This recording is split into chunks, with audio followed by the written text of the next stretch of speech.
ये जितने भी फेमस पर्सनालिटीज हैं जो आप मेरे पीछे देख सकते हैं, जैसे कि प्रसून बाजपेयी की मैं बात कर रही हूँ, अभिसार शर्मा की मैं बात कर रही हूँ, श्याम मीरा सिंह जी और अजीत अंजुम की, इन सभी पर्सनालिटी में एक और नाम ऐड हो गया है और वो बहुत ही फेमस नाम है। आपने आई एम श्योर आपने सुना होगा, रवीश कुमार जी का नाम आपने सुना होगा। He is a senior journalist जो कि एनडीटीवी में काम करते थे। अभी हाल फिलहाल में इन्होंने रिजाइन कर दिया है, इसीलिए न्यूज काफी ज्यादा चर्चा में है। आज के पूरे सेशन में हम ही डिस्कस करने वाले हैं कि क्या एग्जैक्टली हुआ है और इसको हम अडानी से कैसे लिंक करके हम इसकी बात कर रहे हैं, या फिर अडानी का यहाँ पर क्या कनेक्शन है। उससे पहले मैं आप सभी को ये बताना चाहती हूँ कि हमारा जो देश है वो प्रेस फ्रीडम इंडेक्स में कहाँ स्टैंड करता है। देखिए, अगर इस इंडेक्स की हम बात करते हैं तो पिछले साल हमारी रैंक यहाँ पर 142 थी 180 कंट्रीज में से, 142वीं हमारी रैंक थी 180 कंट्रीज में से। हालांकि पिछली बार ही बहुत अच्छी यहाँ पर हमारी रैंक नहीं थी और इस बार तो हमने और भी ज्यादा चीजें हमारे यहाँ पर खराब हुई हैं, हमने और भी ज्यादा हमारी रैंक जो है वो नीचे आई है, हमारी रैंक स्लिप हुई है। 150वीं रैंक हमें इस बारी मिली है 180 कंट्रीज में से और शायद यही इन्हीं सब बातों का जो नतीजा है कि इतने जो लोग हैं वो रिजाइन करने लग रहे हैं जर्नलिज्म से। चलिए आज के मुद्दे को एनालाइज करें उससे पहले मैं चाहती हूं कि रवीश कुमार जी के बारे में कुछ चीजें आप जान लें जो कि बहुत ही जरूरी हैं। उनको 2019 में रमन मैग्सेसे अवार्ड मिला था जो कि काफी चर्चा में रहा था, तो ये आई एम श्योर आपने सुना ही होगा। वो बहुत सारे जो शोज हैं वो होस्ट करते थे और उनके काफी फेमस शोज होते थे एनडीटीवी पर, जैसे कि हम लोग, रवीश की रिपोर्ट, देश की बात, और सबसे उनका जो फेमस शो चलता था prime time, I am sure आप सब ने कभी ना कभी लाइफ में ये देखा होगा। उसके बाद उनको रामनाथ गोयन का एक्सीलेंस का भी अवार्ड मिला था 2 बार, ठीक है जी, जो जर्नलिज्म के लिए मिलता है, ठीक है। चलिए, तो ये जो डिबेट है, ये जो पूरी जो टसल है जो 2 कंपनीज के बीच में या फिर 2 बॉडीज के बीच में चल रही है, वो जानने से पहले हमें पहले एनडीटीवी के कुछ शेयर्स के बारे में समझना पड़ेगा, ताकि तभी हम आगे समझ पाएंगे कि कितना % शेयर किसको गया, किसने क्या खरीदा, वगैरह वगैरह। उससे पहले हम ये जान लें कि ये जो पूरा शेयर है ये कितना किसको गया, कितना किसके पास है एग्जैक्टली। ये जो ग्राफ है ये बेसिकली आज जो अडानी ने जो एक्वायर कर लिया है, जो एनडीटीवी की मैं बात कर रही हूं, उससे पहले का ये शेयर है या फिर उससे पहले का ग्राफ है, जहां पर आप देख सकते हो एनडीटीवी, जिसका फुल फॉर्म है नेशनल न्यू दिल्ली टेलीविजन, उसका जो स्थापना हुई थी वो 1988 में हुई थी। किसके द्वारा हुई थी? 2 लोग थे जिन्होंने उसको बनाया था, प्रणय रॉय और राधिका रॉय। इन दोनों ने मिलके ये पूरी कंपनी इस्टेब्लिश करी थी। अगर हम इनके शेयर्स की बात करें तो 16.32% राधिका रॉय शेयर होल्ड करती हैं एनडीटीवी में और प्रणय रॉय 15.94 शेयर होल्डिंग के मालिक है, ठीक है जी। अब इनके बाद इन दोनों की ही एक कंपनी है RRPR, या फिर आप बोल सकते हो इन दोनों की कंपनी थी। क्यों थी ये मैं अभी बताऊंगी आपको, ठीक है। RRPR मतलब राधिका रॉय प्रणय रॉय, ये इनके नाम की ही फुल फॉर्म है। होल्डिंग प्राइवेट लिमिटेड, जिसका कितना % शेयर था एनडीटीवी में 29.18। अगर हम इन तीनों शेयर्स की बात करें इन टोटल, तो बेसिकली इन दोनों लोगों की और इन्हीं की खुद की ही कंपनी का जो शेयर था वो एनडीटीवी में था 61.45, जो कि अब नहीं रहा है, वो एक अलग बात है और उसी मुद्दे को हम आगे आने वाले स्लाइड्स में डिस्कस करेंगे। ये देख सकते हैं ये बाकी लोगों के शेयर्स हैं। जैसे बहुत सारे लोग किसी भी कंपनी में, किसी भी लिस्टेड कंपनी में जो है वो शेयर खरीद सकते हैं, अपना पैसा लगा सकते हैं और जो भी उस मुनाफा होता है अकॉर्डिंगली लोगों को भी मिल जाता है। ये सब सिंपल शेयर्स का कॉन्सेप्ट है, हम सबको आई एम श्योर आप पता होगा, ठीक है जी। तो ये पूरी कहानी जानते हैं और ये जो स्लाइड आप मेरे पीछे देख रहे हैं ये आज की सबसे इंपॉर्टेंट स्लाइड रहने वाली है। इसमें आपको पूरी कहानी जो भी अडानी के बीच में और जितनी भी कंपनीज इसमें इन्वॉल्व है आपको सब समझ आ जाएगा। तो ये जो पूरी कहानी है ये शुरू हुई 2009-2010 से। 2009-10 की बात है जब RRPR, जो हमने अभी पीछे एक कंपनी देखी RRPR, मैं इस कंपनी की बात कर रही हूं, इसको चाहिए था लोन, ठीक है। लोन के लिए कहां गए? लोन के लिए एक कंपनी के पास गए जिस कंपनी का नाम है VCPL, ठीक है जी। आप ये नाम याद रखिए, राइट। इन्होंने VCPL ने जो है लोन दिया, करीबन 400 करोड़ का RRPR को लोन दे दिया। पर किस टर्म्स और कंडीशन पे वो लोन दिया गया? RRPR ने ये बोला कि हम कुछ अपने वारंट्स आपको दे रहे हैं, ठीक है जी। और अगर हम लोन ना चुका पाएं तो आप इनको शेयर्स में कन्वर्ट कर लेना। आई एम श्योर आपको समझ नहीं आया होगा। मैं एक सिंपल भाषा में आपको बताती हूं, एकदम सरल भाषा में आपको समझाती हूं कि एक तरीके से आरआरपीआर ने अपनी पूरी कंपनी को गिरवी रख दिया था इस लोन को लेने के लिए कि जी अगर हम ना चुका पाए तो ये जो भी कंपनी के हमारे जो भी ये शेयर्स हैं ये सारे आपके, ये कंपनी आपकी, ठीक है। और वैसा ही हुआ, वो शेयर्स नहीं चुका पाए, राइट। अब मैं क्योंकि बात कर रही हूं वीसीपीएल की, वीसीपीएल में भी एक ट्विस्ट आया कुछ सालों बाद। वीसीपीएल को भी एक फर्दर एक कंपनी ने खरीद लिया। वो कौन सी कंपनी थी? वो कंपनी थी एएमजी।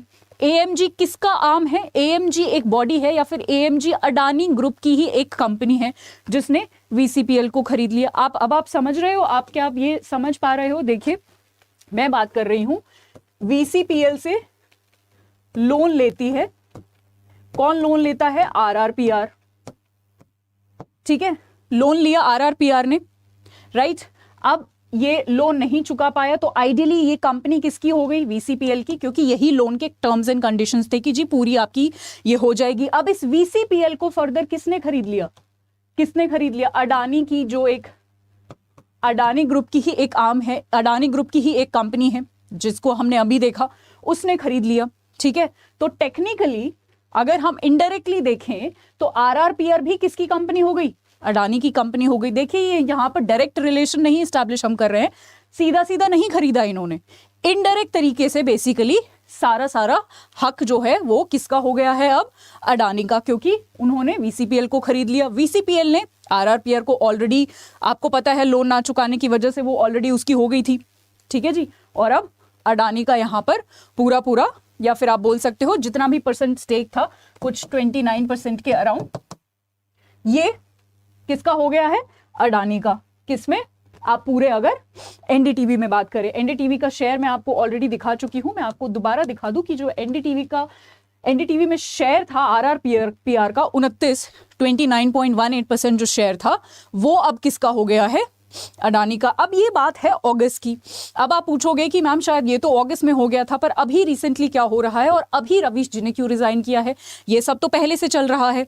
देखिए हमारे यहाँ पर जो रेगुलेटरी बॉडी है, सेबी जिसको हम बोलते हैं, security and exchange board of India, उनका एक रूल है कि अगर आपका किसी भी कंपनी में 25% से ज़्यादा स्टेक है तो आप कुछ ओपन ऑफर भी निकालोगे ताकि और लोग जो हैं अगर वो अपने स्टेक्स बेचना चाहें, शेयर्स बेचना चाहें तो वो आपको बेच सकते हैं। या फिर एक तरीके से ये रूल उन लोगों को भी हेल्प करता है जो सीधा सीधा कंपनी में और ज्यादा शेयर्स अपने बढ़ाने चाहें। लाइक फॉर एग्जांपल अडानी को अगर मान लो इस 29% से ज्यादा शेयर चाहिए तो वो अपना एक ओपन ऑफर देगा, जो कि वो दे भी चुके हैं, वो जो पूरी कंपनी है वो दे चुके हैं, अपना 26% का एक ओपन ऑफर दे चुके हैं कि हमें और ज़्यादा शेयर चाहिए इस कंपनी में, राइट। तो इसके दो काम होते हैं। ये जो ओपन ऑफर होता है आप बोल सकते हो, इसके दो पर्पस होते हैं। सबसे पहला ये होता है कि अगर कोई उसको बेचना चाहे, मान लो इन सब लोगों में से कोई भी अपने शेयर बेचना चाहे तो वो अडानी के उस 26% में बेसिकली अडानी को वो अपने शेयर्स बेच के निकल सकते हैं, अपना मुनाफा कमा के निकल सकते हैं। वो शेयर जो है वो अडानी के हो जाएंगे। या फिर अडानी को अगर सीधा सीधा ये बोलना हो कि जो मुझे तो